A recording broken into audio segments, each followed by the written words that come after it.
عبر التاريخ والزمان تأتي أجيال من البشر تعقبها أجيال أخرى، ونحن سوف نمضي وتبقى ذكرانا. لكن اليوم سوف نتكلم عن طفولة الأجيال الستة السابقة. وش أقصد بالجيل؟ الجيل تقريبا هو كل 10 سنوات تقريبا نقدر نصنف أنهم جيل. أوكي، يعني اللي بيولد في عام 2020 ل 2030 بيكون هذا جيل العشرينات في هذا القرن يعني 100 سنة. وعشان نخلي المقطع حلو راح نتكلم عن الكرتون والتلفزيون بشكل رئيسي، وما ندخل بالمسلسلات والكورة. يعني أبي أونسكم وأبيكم تنبسطون، وعشان تنبسطون لازم تسوون 3 شغلات ضرورية: تشوفون أفلام كرتون، وتلعب ألعاب، وطبعا تشوف قناتي، لأني أسوي الشغلتين يا أخي. ياب، عندي قناة ألعاب وعندي قناة أنيميشن. الأنيميشن يعني كرتون مثل ما حضراتك شايف، وما شاء الله قناة الألعاب عدت 4000 مشترك. واو والله أنتم رهيبين جدا يا شباب. تمام، أنا حددت تقريبا من عام 1960 إلى عام 2020، هذه الأجيال اللي راح نتكلم عنها في هذه الحلقة، يعني تقريبا 60 سنة. وراح نبدأ بجيل الستينات من القرن الماضي. هذا الجيل هو اللي عاصر بدايات التلفزيون في الوطن العربي. ما اقتصر الأمر على التلفزيون بس، لا، التكنولوجيا بشكل عام بدأت تظهر بسبب انفتاحنا على العالم في ذيك الفترة. والتلفزيون للأسف ما كان يعرض رسوم متحركة كثيرة، وخاصة الرسوم اليابانية الأنمي، كان بس يسلك لهم بشوية ميكي ماوس أبيض وأسود وبعض الرسومات البسيطة مثل هذا الدب وخويه. وما كان يتوفر لهم ألعاب إلكترونية أبدا، كانت كل ألعابهم تحتاج تواصل فقط، يعني لازم يلعبون مع بعض، هذا الحل الوحيد عندهم. يا رجال حتى الكورة كانت توها بدأت تنتشر. وهذا الجيل أقدر أسميه بجيل نهضة التطور، لأنه لو كان جيل منغلق بشكل كامل كان الحين أنا وأنت وهم لسه عايشين في عصر الإمبراطورية البريطانية. يعني مرة يعني ما تقدمنا. فشكرا لكم. الجيل التالي جيل السبعينات. هذا الجيل يعتبر محظوظ جدا جدا جدا على الجيل اللي سبقه من نواحي كثيرة. أولا القنوات العربية، الحمد لله يا ربي لك الحمد والشكر، صارت تعرف شيء اسمه أنمي ياباني. وطبعا طبعا طبعا عطونا الأسطورة اللي جت في منتصف السبعينات، الرهيب الرائع اللي ما في أحسن منه، جراندايزر. ما تعرفه؟ أما ما تعرفه جراندايزر هذا.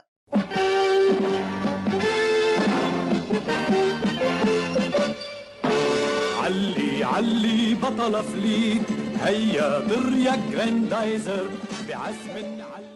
يا رجال استمر صامد ويعرفونها تقريبا كل الأجيال اللي بعد السبعينات، وكانت تحفة فنية. وطبعا التحفة الفنية اللي أنا أحبها كثير، تخيلوا أنها كانت في السبعينات، جزيرة الكنز. ها نحن ذا على دروب كنزنا نسير معا وأمالنا تسير قبلنا. أحب هذا الأنمي كثير بصراحة، أنمي رائع جدا، رسوماته جميلة يا أخي. جون سيلفر أفضل شخصية في التاريخ.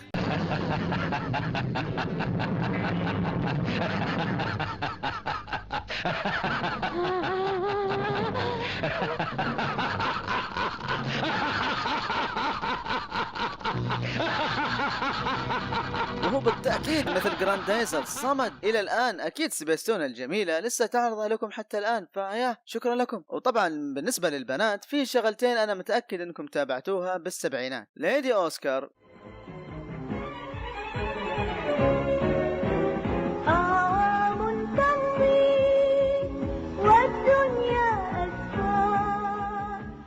اللي هي تعتبر قصتها من أجمل القصص اللي ممكن تسمعها.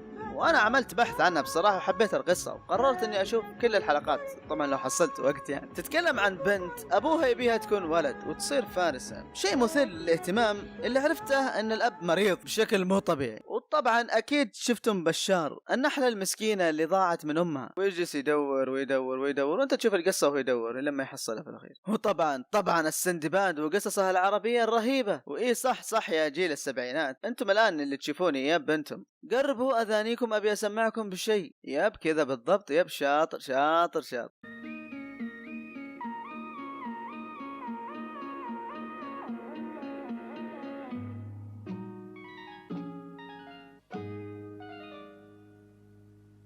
خلاص يا عزيزي خلاص، لا تبكي. بنكمل للجيل التالي، جيل الثمانينيات.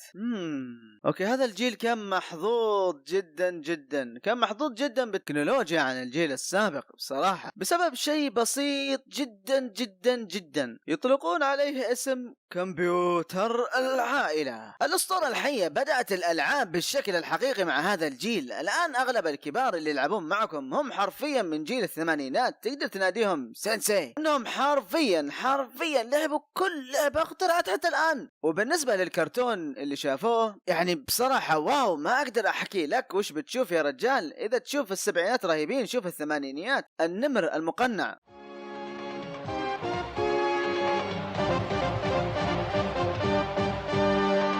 حلبة المصارعة ملتقى الأبطال. سوسان. يا سوسان يحضر ميكالو يا سوسان.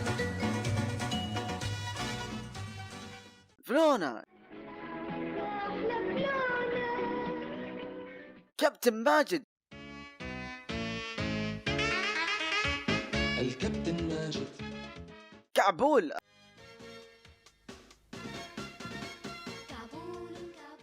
الرجل الحديدية.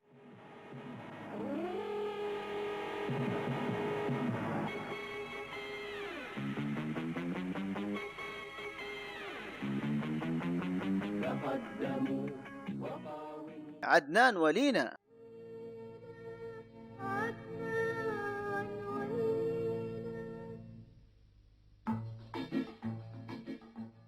هايدي. ريمي. وغيرهم الكثير والكثير. هذا الجيل كان مليء بالرسوم المتحركة، سواء كانت من العراق من الكويت. وانا هنا اتكلم عن الدبلجات، كان شيء خرافي. وطبعا لما نتكلم عن العاب الكمبيوتر اللي كانوا يلعبوا فيها في ذاك الوقت، فاحنا نتكلم عن سلسلة ومحتوى فظيع جدا. وعندك العاب الكمبيوتر يا رجال يكفيك هذه النغمة. شوف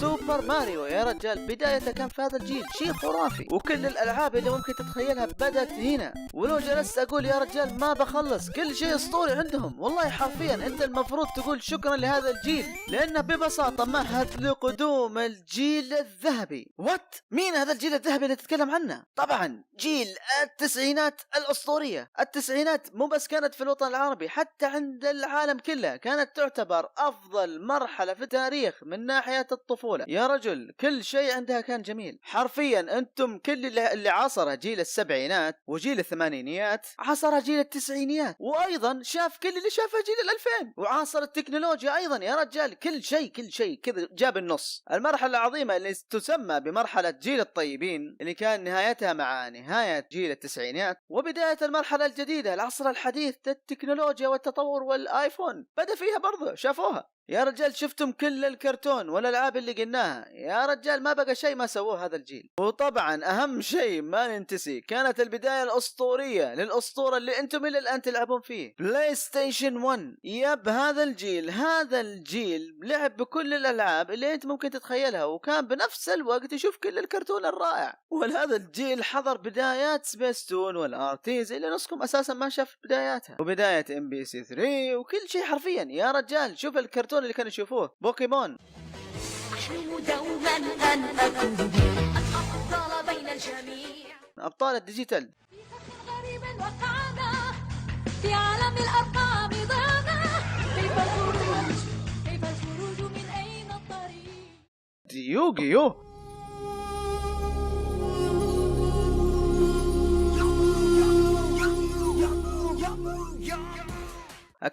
أكمل لكم عن الرهابة اللي شافوها. شيء أسطوري يا رجال، قائمة لا تنتهي من الكرتون الرائع اللي شافه هذا الجيل. وأكيد الجيل التالي جيل 2000 عاش طفولة جميلة جدا، وحضر بدايات سبيستون وحضر أشياء رائعة. يعني هذا الجيل اللي عمرهم 10 سنوات في ذلك الوقت، وبدايات الأنمي الأسطورية يا رجال، بدايات الأنمي الأسطورية اللي صارت في هذاك الوقت يا أخي. ون بيس، ناروتو، يعني شيء حضر أشياء خرافية جيل 2000 بصراحة. ديث نوت يا رجال وش بقول، شيء جيل رائع بصراحة. وطبعا حضر البلاي ستيشن 2 والبلاي ستيشن 3، وبرضه شفتم كل قنوات الكرتون يا رجال. وأظن أشهر المسلسلات اللي تابعتوها دايس.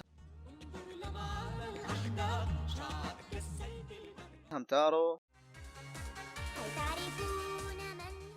وحرفيا يعني اشياء مره كثيره، اي شيء كان ينعرض في MBC 3 وقنوات ديزني انتم بتشوفوه او شفتوه اساسا، فتعتبرون جيل محظوظ جدا يا اخي. اقدر اسميكم بكل بساطه انكم الجيل اللي انعطى كل القدرات اللي كان يتمناها الاجيال السابقه، لان سالفه انك تشوف الكرتون اللي انت تحبه في الوقت اللي انت تحبه في يدك بدون ما تناظر التلفزيون وانت منسدح، هذه نعمه يعني انت ما تدري وش كان زمان الناس يتمنونها بصراحه. الجيل التالي جيل ما بعد 2010. اوكي انتم اقدر اسميكم الجيل اللي يشوف اللي يحبه بالوقت اللي يحبه. نقدر نسميكم جيل اليوتيوب. يب بالضبط، انتم جيل التواصل الاجتماعي. بصراحة انتم برضو جيل يعتبر محظوظ جدا على الاشياء الرهيبة اللي انتم تحصلوها الان، وما نتكلم طبعا عن الاجهزة الالكترونية المتوفرة لكم الان. بيسيات اسطورية تصنف بتصنيف الوحوش، بلاي ستيشن 4، اكس بوكس 1، اشياء رائعة جدا حصلتوا عليها. وبرضو العاب يا رجال، كمية العاب رهيبة جدا كل الاجيال الان تحسدكم عليه. فانتم تعتبرون من الاجيال المحظوظة جدا جدا. نتكلم عن الجيل الجاي، جيل 2020. اوكي، ويا لا تنسى تشترك في القناة وتفعل جرس التنبيهات وتعطينا لايك للفيديو وتنشر المقطع بين اصحابك. كان معكم مستر ماس، مع السلامة.